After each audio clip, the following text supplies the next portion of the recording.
There has been quite a bit of talk about the note-taking apps that we have been using for years that are now trying to turn us into subscribers, and that also seem to be focusing mainly on features that may not be as relevant to us digital planners. Today I want to talk about an app that has been around a very long time. It has personally never let me down, but I never got to really use it as my main note-taking app. This app has recently got a major upgrade, and in fact it has come out in the App Store as a completely separate and new app, which is cool because you're not forced to upgrade if you don't want to. Its previous version is still available in the App Store. The app I'm talking about is Noteshelf. You can find the new version in the App Store as Noteshelf 3. I saw the update and I quickly jumped in to start exploring it and to see if I could finally make the switch to this app. The first thing that is awesome about Noteshelf is that you can try it for free. The limitation in the free version is that you can only have 3 files at once. This could be any planners, notebooks, journals that you import, notebooks that you create yourself directly in the app, or any other document that you import into the app. The cost to unlock its full potential, however, is not very high. It's only $7.99 US to get the full app, and it's a one-time payment. Once you pay this, you will be able to have and create unlimited files and notebooks. If I am not mistaken, the previous Noteshelf came out in 2017, so that gave us around 6 years that we could use this app paying only once. And it's totally our choice whether we want to pay again and upgrade or not. Noteshelf 3 is also available for iPhone. You can also download it on Windows and Android. At the moment, it is not possible to sync between iPad and Android devices, but it is possible to do so in between iOS devices. So iPad, iPhone, and Mac will seamlessly synchronize. There is a built-in option to easily import all of your previous files if you were already using Noteshelf. Now I'm going to share with you what has me so amazed about this app, and I want to show you all of the features that are helping me want to make the switch and use this as my primary note-taking app. The first thing that you'll notice is that Noteshelf looks so clean. There is no clutter, there is no confusing parts, everything looks so clear and straightforward.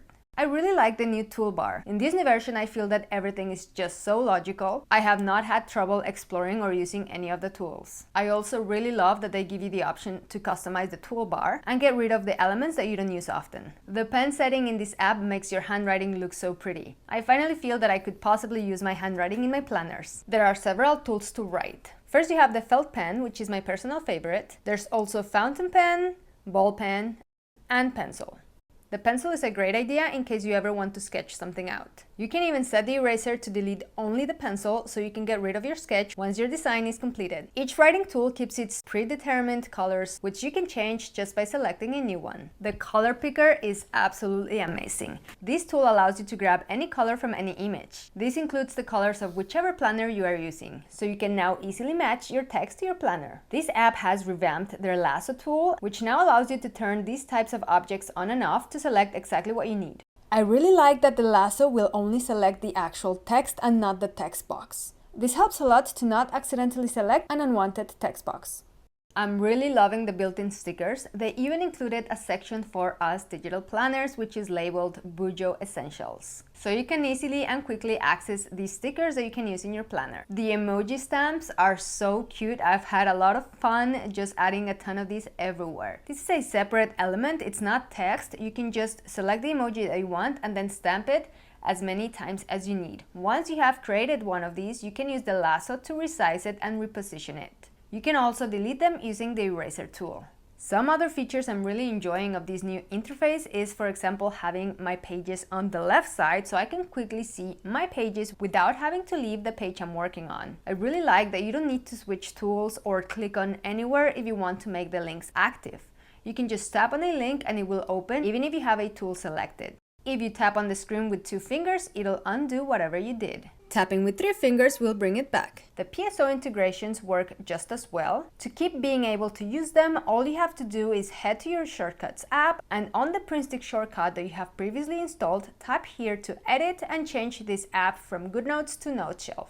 That's it. You'll be able to tap on the buttons and the shortcut will run in Noteshelf. I love the Shapes feature. You can create your own shapes, you can edit certain things like the line width and color. I especially love the arrows. Once you have created a shape, you can still go back and edit it. Something that I feel I had been lacking in my digital planning is the option to send an object forward or back. This will not only allow you to easily and correctly layer your stickers, but it will also let you be creative when using the other tools.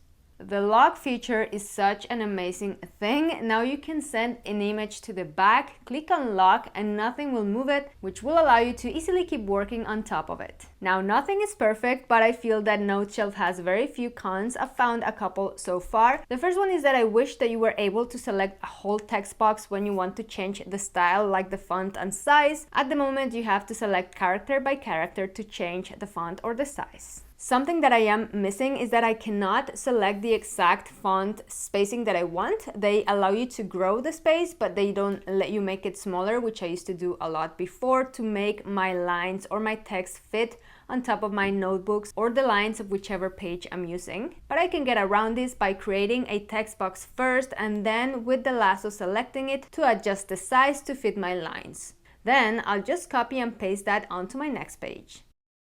This is not exactly a con, but I wish we were able to fill our shapes with color and for it to also be possible to edit the shape's line weight after it has been created. And as you probably know, for a while now, I have kept my stickers in the app called Stixer. To me and the way I use it, the app works absolutely perfectly. And I'm gonna link below some videos where you can learn exactly how I use this app or how you can make it work properly. But so this app allows you to store and organize all of your digital stickers in a separate place, which means that you can use them independently with any note-taking app that you decide to use. These are my main thoughts on this new app. I would love to hear from you if there are some features that you have discovered that I didn't go over on this video. I would also love to hear which other note-taking apps you are using. If you'd like me to create some content using the Noteshelf app, please let me know in the comments. Thank you so much for being here and I'll see you next time. Bye-bye!